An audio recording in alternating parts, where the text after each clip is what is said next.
You can't f with us, man. Quit playing, man. I looked at you like a little brother, and then I ain't really that mad at you because you just a little easily influenced. Like I'm really mad at that Floyd because he got you doing this. Oh, okay. But in a real fight time with 8-ounce gloves on, bye.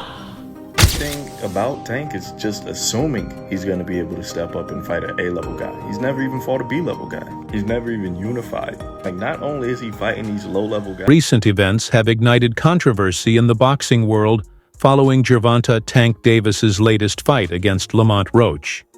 In the aftermath, Adrian Broner didn't hold back, suggesting the fight was rigged and that Roach was unfairly denied a rightful victory.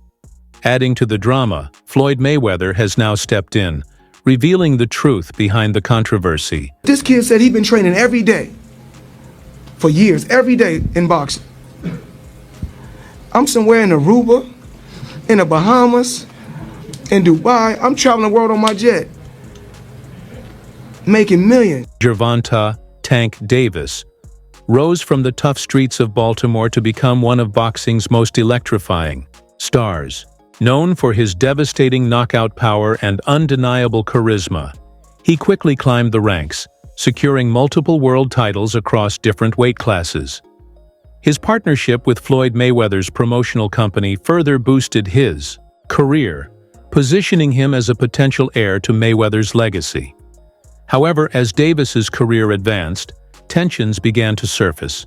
Adrian Broner, once close to Davis, felt pushed aside as Tank gravitated more toward Mayweather's camp.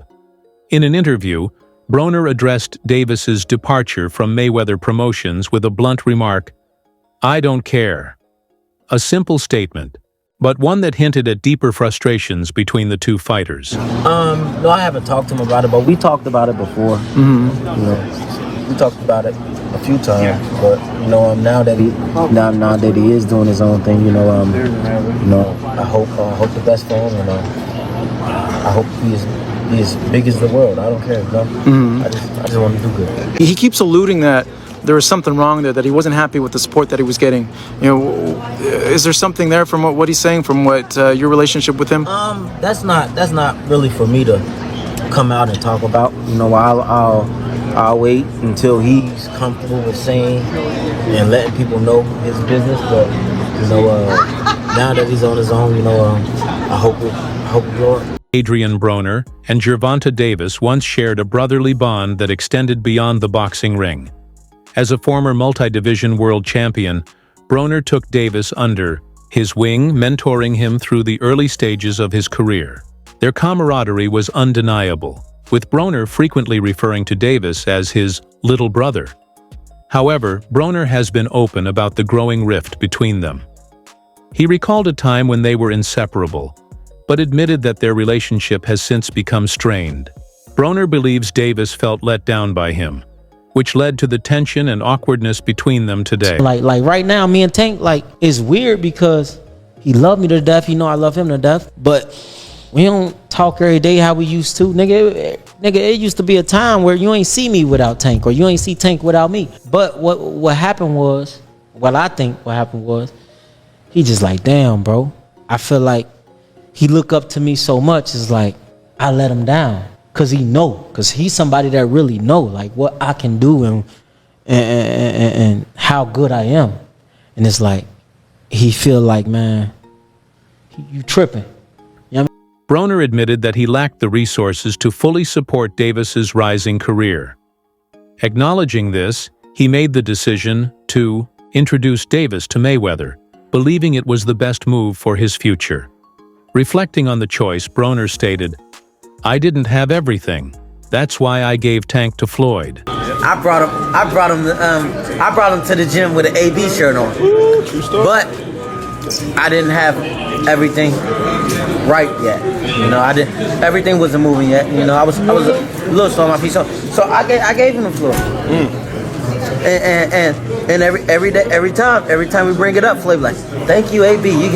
You gave me a good one." Does that feel like a win for About Billions Promotions as well? Of course, because at the end of the day, I don't care who promotes Gervonta Davis. I'm still gonna support him. Same way. You know, he's a little brother to me. Yeah, Tank been around us since he was like 17, 16. Adrian was already famous on TV and everything. He wrote him on the internet.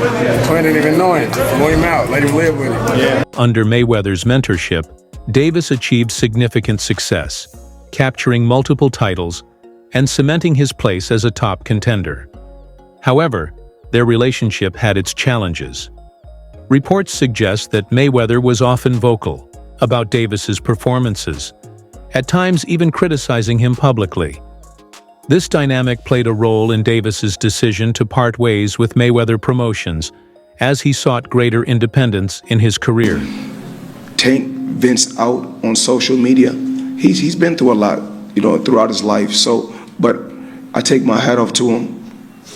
I'm proud of him. Saturday night we had a game plan, and you know, a lot of times when he says certain things on social media, I say, you know, he's to me he's still a kid, and when I was that age, I probably would have did the same thing. I didn't have a Floyd Mayweather to stand behind me and tell me, you know, about what's right and what's wrong. He got the job done, but my hat off to Ryan Garcia, tough competitor, tough fighter, and the recent bout between Gervonta, Davis, and Lamont Roach ended in a highly debated majority draw. A key moment came in the 9th round when Davis unexpectedly took a knee after a jab from Roach. Under normal circumstances, this would be ruled a knockdown, but the referee chose not to penalize Davis, allowing the fight to proceed without interruption. What if Tank Davis is a fraud, right? Let's just put it out there. What if he's a fraud?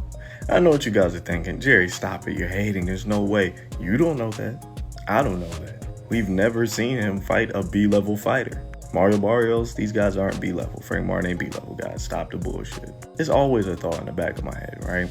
And I don't think Tank is a fraud. I would pick him over Devin Haney, a guy I'm really high on still after the Ryan Garcia situation, and Vasily Lomachenko, a guy I'm still high on at this old age. But we really don't know. There's really no evidence backing that he could beat Devin Haney or Lomachenko. Everything about Tank is just assuming he's going to be able to step up and fight an A-level guy. He's never even fought a B-level guy. He's never even unified. Like, not only is he fighting these low-level guys, but he's not looking the most impressive doing so. I mean, Frank Martin, he was arguably down to. He was down against Romero. He was down against Mario Barrios. You know, even Isaac Cruz was a very close fight, a 7-5 fight. And yes, of course, he's getting the knockout against, you know, most of these guys. I'm not going to sit here and argue that. But we got to admit, Devin Haney, Shakur Stevenson, Lomachenko, Teofimo Lopez, they're going to be a lot harder to knock out than Mario Barrios, than Leo Santa Cruz. We got to admit this. So what happens if the knockout doesn't present itself? It's safe to assume Tank is going to be down tremendously on the scorecards. Like I said, I don't think Tank is going to get exposed or nothing. Like, he's not going to be an elite fighter when he steps up in competition. But it's something in the back of my mind. What if Tank is just a B-level guy? What if he's just a guy who's been beaten on C and D-level guys and he's really... Referee's decision not to count Davis's knee as a knockdown ignited controversy among fans and boxing analysts, with many arguing that it directly impacted the fight's outcome and robbed Roach of a rightful victory. Accusations of a rigged fight quickly surfaced, with some pointing fingers at Davis's camp and the officiating body.